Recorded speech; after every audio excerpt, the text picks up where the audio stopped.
is the season to remodel your home, and if you're one of the millions looking to save money doing it yourself, you're in luck. Home renovation and do-it-yourself expert Brian Kelsey joins us with a few tips, tricks, and must-haves to save you both time and money. Good morning, Brian. Thank you so much for joining the Morning Blend.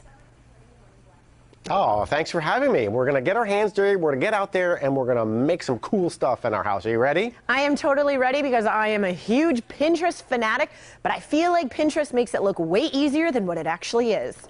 Well, sometimes it can be, especially TV shows as well. It looks a lot easier, but it still does not take a lot of time and effort and money. And it begins with the right tools, because if you don't have the right tools, you're really going to be kind of stuck. So I like to recommend a tool that does multiple things.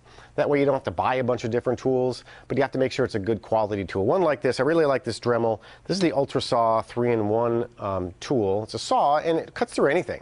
That's why I like it, because you know, it's very powerful, it's compact, it cuts through glass and through metal and all sorts of things. So you can take care of a lot of those little projects around the house, but you can also do projects and create things. You can build stuff because you can cut with it.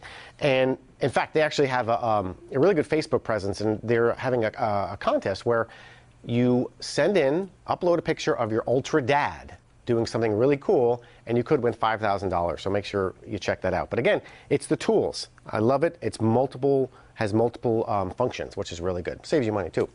So one of the other things I want to talk about is painting. Now, you can see this mirror we've got back here. Painting is one of those things that people really start off in the DIY world. That's the first thing they do. And start off small. You know, we did this little frame, this little mirror here, and you can see we're painting the frame, just the top of it, letting that gold come through, which is really important in this project because it gives it a nice 3D kind of look.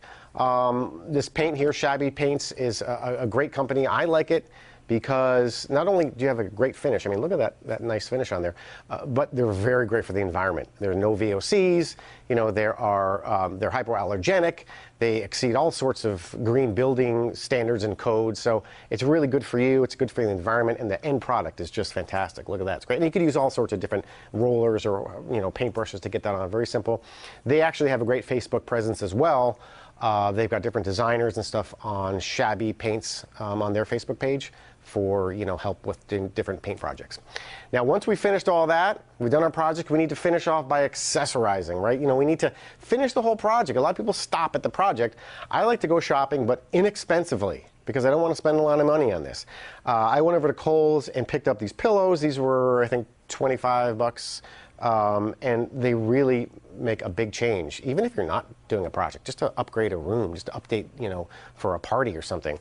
Also, these vintage mason jars. These are huge. They're making a big comeback. I bought them, gosh, I think this was $10 at Kohl's, and I bought a bunch of them. You can use them for drinks, obviously, but you can put flowers in there, or sand, or shells, or any sort of thing like that.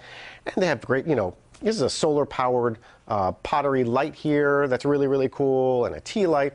We spent about 120 bucks here, which is not a lot for the amount of stuff you get. So from the tools to the projects to finishing it off, that's the key. Go all the way around and make sure you finish it off with some good accessories. And Brian, really quickly, I think the hardest part is actually getting started, because a lot of us have some really grand ideas.